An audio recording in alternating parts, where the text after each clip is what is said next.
Good evening and a very warm welcome to this hour's English news package with radio and television Tonga news for tonight. Making headlines, His Majesty King Dubo VI leads the resettlement project for the people of his estates that severely affected from the 15th of January devastation. Tonga police are concerned about the number of students involved in school paroles after students were caught fighting in town as they returned to schools following the COVID-19 restrictions. And a 41-year-old man from Tonga is currently recovering at the Vaiala Hospital after he attempted suicide. Now for the stories in detail. Their Majesties King Dubo VI and Queen Nanasi are leading the resettlement project for the people of their estates, especially the victim from the volcanic eruption and the tsunami earlier this year. The project is called the Paletua Project, which aims to assist with the recovery period and the resettlement process of the people of Nuku'alofa, Tongatapu to Matatoa and Mangoha'apai Tutaanga Ewa. In a press conference this morning with the Royal Palace Office, Lord Champlain Moses Vakasiwola says the Paletua Project aims to resettle the people of Nuku'alofa to Matatoa and Mangoha'apai Tutaanga Ewa. The resettlement will see a whole new community at Matatoa consisting of each family having 30 poles from the 29.8 acres of land assigned by His Majesty for the resettlement. The project also aims to have all the concept of a new village consist of a hybrid multi-purpose culturally relevant pedestrian framework neighborhood to enable all components of livelihood, the accessibility to water and electricity, a multi-purpose hall, a sports field and graveyard. The project is estimated to cost 14 million paanga to fund from various stakeholders, despite specific assistance from the government. Meanwhile, His Majesty Private Secretary Soni Fifita confirmed that the people of Mango are likely to start resettling in Ta'anga Ewa next month and will start on a temporary shelter while their new homes will be constructed, which is expected to complete later in the year. A 41-year-old man from Tonga is currently recovering at the Vaiala Hospital after he attempted suicide. This was confirmed to Radio Tonga News by the Deputy Police Commissioner Tevita Vailea. Tevita Vailea says the incident occurred last Friday and due to his critical condition, an emergency flight transferred him to Vaiala Hospital on Sunday afternoon. Police are yet to identify the cause of the incident and investigation continues. Meanwhile, attempted suicide is a serious crime in Tonga and as of this morning, no charges have been made as police are trying to confirm if the patient has mental issues. The Deputy Police Commissioner is again urging the people to always think twice as life is so precious as there's only one life to live. So far this year, Tonga Police has recorded 2 attempted suicide cases. The Ministry of Trade and Economic Development on behalf of the Government of Tonga signed a hosting agreement yesterday with the Pacific Island Forum Secretariat to host the Spirited Polynesian Sub-Regional Trade Advisor at the Ministry. Alice Tupo takes up that story.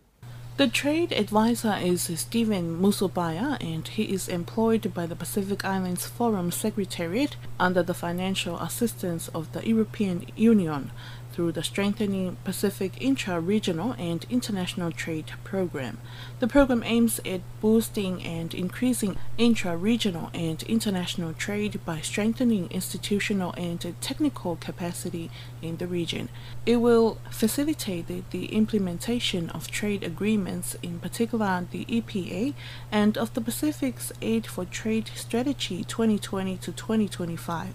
Spirit will also contribute to the development of a statistical monitoring framework that will foster greater regional economic integration. The CEO of the Ministry of Trade and Economic Development, Dista Queen Duhanamaka, says the government highly values regional integration efforts, specifically those aimed at creating opportunities for our people, increasing strategic investments in the region, improved welfare, incomes and employment, amongst other aspirations.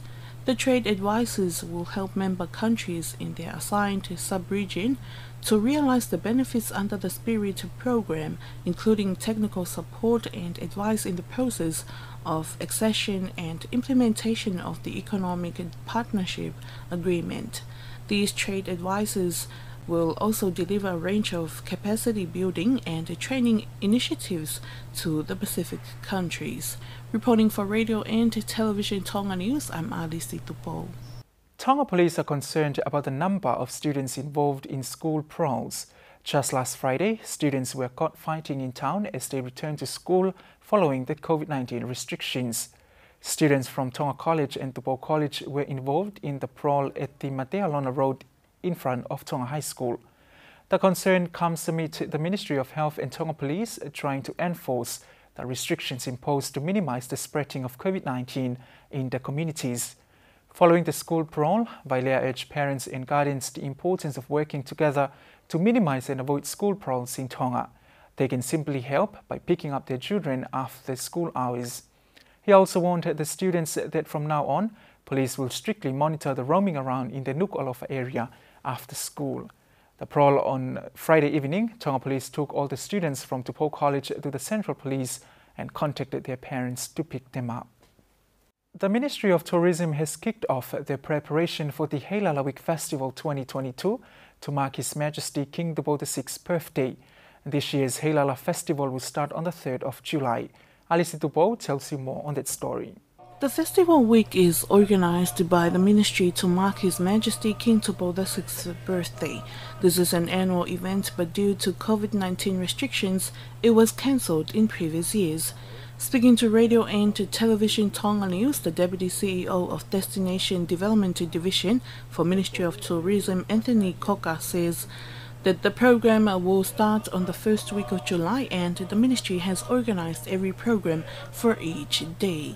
On Monday,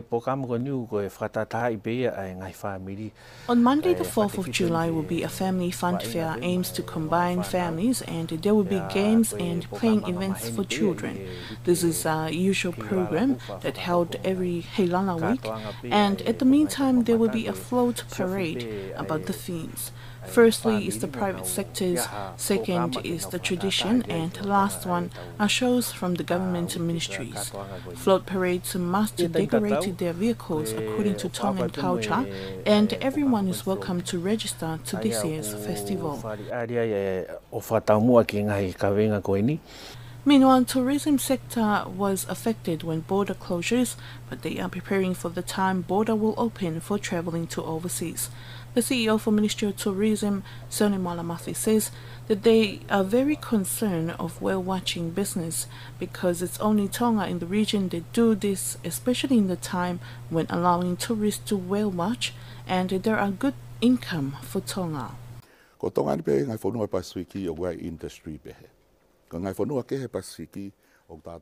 Only Tonga and the Pacific Islands has industry for whale watching. In the region, only some have similar industry like Cook Islands and Fiji, but it's not great enough to call a whale watching industry. They can't advertise and ensure the right time when whales comes to the islands like Kaikoura in New Zealand. The whales just pass by New Zealand because of the southern hemisphere, but most of the whales comes to Tonga. According to the scientists, maybe it's because of Tonga's weather is warm and whales give birth in warm weather. After 3 to 4 months of giving birth, they will return back to the poles. Whale watching is one of the great events in Tonga that collects a good income for the country and help boost our economy and the tourism sector. The whale watching event is allowed to start in July to October. Reporting for Radio and Television Tonga News, I'm Alice Tupo. The people of the two Niues are delighted as they have witnessed the arrival of their vessel. At the Vuna Wharf, a dream has finally become true. The vessel arrived last Friday after travelling from Japan for 14 days. The vessel is 75 meters long and 10.8 meters wide and is capable of carrying 650 tons and more than 200 passengers. The secretary of the two Niues committee, Ofasimiki, says they're yet to confirm the date and time for the vessel to be officially commissioned, but they have to first complete the paperwork needed, such as the registration. The two Niues vessel will not only serve the people of the two Niues, but will serve the islands of Vava'u, Hawaii and Ewa. Simiki adds they have paid the total amount of the vessel prior to leaving Japan, which is more than $500,000. Leading the team from Tonga was Captain Tupo Esau, Tola Tififita, and other crew members. Simiki acknowledges the support from various sectors such as the Tonga Development Bank, the former noble representative of the two Niues, Lord Fustu'a, for their support to fund the vessel for the two Niues. And the ex-students of 1975 and 1980 of the Government Middle School of Kolomotua donated assistance to the school following the devastation on January 15th. Alice Tupo will tell you more on that story. The principal of the Government Middle School of Kolomotua, Lose Kuluka, says this assistance from Aotearoa, New Zealand, aims to assist the main operation of the school following the damage recorded from the tsunami, as the students are now back in the classrooms to complete this academic year. The principal's office was fully damaged, and I believe this assistance will help us teachers to be fully equipped in the classrooms. Part of the assistance were bottles of hand sanitizers, and it will help us with practicing good hygiene. Kuluka adds this year they've faced many challenges from the volcanic eruption and the tsunami earlier this year, and now they are still trying to get used to the COVID-19 restrictions while teaching students in the classrooms.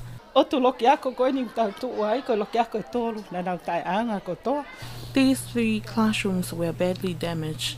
All the learning materials, such as the textbooks, computer, and equipment stored at the principal's office, were completely damaged. Despite the damage and the challenges faced, Kuluka is still looking forward to work collaboratively with the teachers, parents, and the students to achieve their goals for this year. The Government Middle School of Kolomotua was established in 1958. There are more than 300 students in the Government Middle School and the Primary School of Kolomotua. Reporting for Radio and Television Tonga News, I'm Alice Tupo. That wraps up this evening's English news package, but before we part, let's have one final look at today's top stories. His Majesty King Dupo VI leads the resettlement project for the people of his estates that severely affected from the 15th of January devastation. Tonga police are concerned about the number of students involved in school brawls after students were caught fighting in town as they returned to school following the COVID-19 restrictions. And a 41-year-old man from Utungake Vava'o is currently recovering at the Vaiala Hospital after he attempted suicide. That's it for tonight. Thank you for your company, and bye for Paula. Have a pleasant evening.